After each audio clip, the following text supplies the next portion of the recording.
வணக்கம். இப்பொழுது நம்ம முத்ராவில் வந்து சின்முத்ரா பற்றி நான் சொல்கிறேன். உங்களுக்கு நிறைய பேருக்கு தெரிஞ்சிருந்தாலும் செய்கிறது கிடையாது. ஞான முத்ரான்னு இதுக்கு பேர். அது நான் சொல்கிறேன், எல்லோரும் செய்யலாம், வீட்டில் பண்ணி பாருங்கள். ஸோ இது வந்து கடவுளை குறிக்கக்கூடிய, தம் ஃபிங்கரை கடவுளை குறிக்கக்கூடியது. இது வந்து பார்த்திங்கன்னா நம்ம செல்ஃபை குறிக்கிறது. ஸோ இது ரெண்டையும் நீங்கள் ஜாயின் பண்ணி இந்த 3 விரலும் வந்து திறந்துருக்கணும். இது மாதிரி உங்கள் மடி மேலே வச்சுட்டு நீங்கள் அமைதியாக கண்கள் மூடி மூச்சு உள்ளே ஆழமாக உள்ளே இழுத்து மூச்சை வெளியில் விடணும். இது மாதிரி நீங்கள் குறைஞ்சதான் 5 நிமிடம் மினிமம் தான் சொல்கிறேன், குறைந்தது. அதிகபட்சம் நீங்கள் 1 மணி நேரம் கூட உட்காந்து தியானிக்க முடியும். அட்லீஸ்ட் ஃபஸ்ட்டு ஸ்டார்டிங்கில் ஒரு 5 நிமிடம் மட்டும் இந்த முத்ரா வச்சு மூச்சு நல்லா ஆழமாக உள்ளே இழுத்து வெளியில் விடுங்க. ஸோ மூச்சு ஆழமாக உள்ளே இழுத்து வெளியில் விடும்போது உங்களுக்கு ஃபோக்கஸ் எங்கேயாவது போகுதுன்னு நீங்கள் நினச்சிங்கன்னா நீங்கள் வந்து மூச்சு உள்ளே இழுக்கும் போது ரா அப்படிங்கக்கூடிய சப்தமும் மூச்சு வெளியில் விடும்போது மா அப்படிங்கக்கூடிய சப்தத்தையும் வந்து நீங்கள் அழகாக சொல்ல முடியும். ஸோ இந்த மாதிரி நீங்கள் வந்து தொடர்ச்சியாக ஒரு நாளைக்கு வந்து நீங்கள் வந்து கண்டிப்பாக காலை ஒரு முறை, மாலை ஒரு முறை, ஈவன் நைட்டு தூங்கும் போது இந்த முத்ரா வச்சு நீங்கள் தியானம் பண்ணிட்டு தூங்குனீங்க அப்படின்னா நல்ல தூக்கம் வரும். பெரும்பாலானவங்களுக்கு வந்து இந்த மாதிரி விஷயங்கள்லாம் தெரியறது கிடையாது. ஸோ தெரியாதவங்களுக்கு இதை தெரியப்படுத்துங்க, மற்றவங்களுக்கும் இதை அனுப்பிச்சி விடுங்க.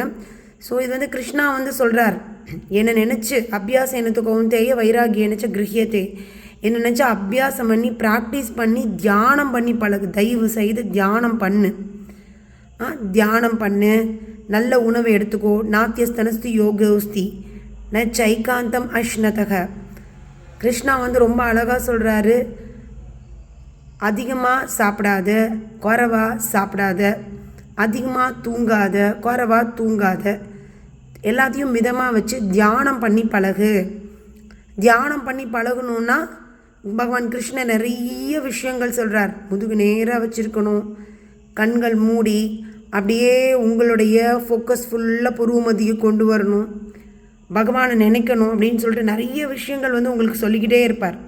இப்படி தான் நீங்கள் தியானம் பண்ணணும்னு சொல்லிட்டு நான் உங்களுக்கு என்ன ரெக்கமெண்ட் பண்ணுறேன் அப்படின்னு சொன்னால், காலையில் 5 நிமிடம், மாலையில் ஒரு 5 நிமிடம் தயவு செய்து பண்ணுங்கள், தியானம் பண்ணுங்கள்.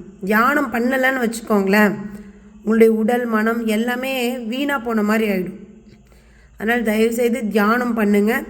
இந்த பதிவை பார்த்த உடனேயும் மற்றவங்களுக்கு பகிருங்க. ஸோ பார்த்த உடனே இன்றைக்கே உட்காந்து நைட்டே உட்காந்து சின்முத்ரா வச்சு தியானம் பண்ணிட்டு தூங்குங்க.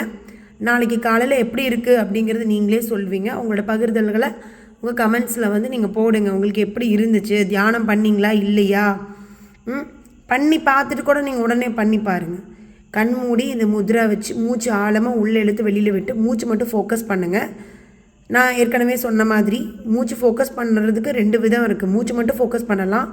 இல்லைங்க மேம் எனக்கு அது தாண்டி எனக்கு எதாவது சொல்லிக் கொடுங்கன்னா ராமா, வாய் திறக்கக்கூடாது, மூச்சிலேயே ராமா சொல்லணும். 5 நிமிடம் ஃபோனில் ஒரு அலாரம் வச்சுட்டு நீங்கள் பண்ணி பாருங்கள். மிக மிக பெரிய மாற்றம் உங்கள் வாழ்க்கையில் நிகழணும் அப்படின்னு சொல்லி எல்லாம் வல்ல அந்த பரமாத்மாவாகிய ஸ்ரீ கிருஷ்ண பகவானை நான் வேண்டிக் கொள்கிறேன். ராதியின் அருள் உங்களுக்கு பரிபூரணமாக இருக்கட்டும். ஜெய் ஸ்ரீ கிருஷ்ணா, ஜெய் ஸ்ரீ ராதே, ராதே கிருஷ்ணா. நன்றி, வணக்கம்.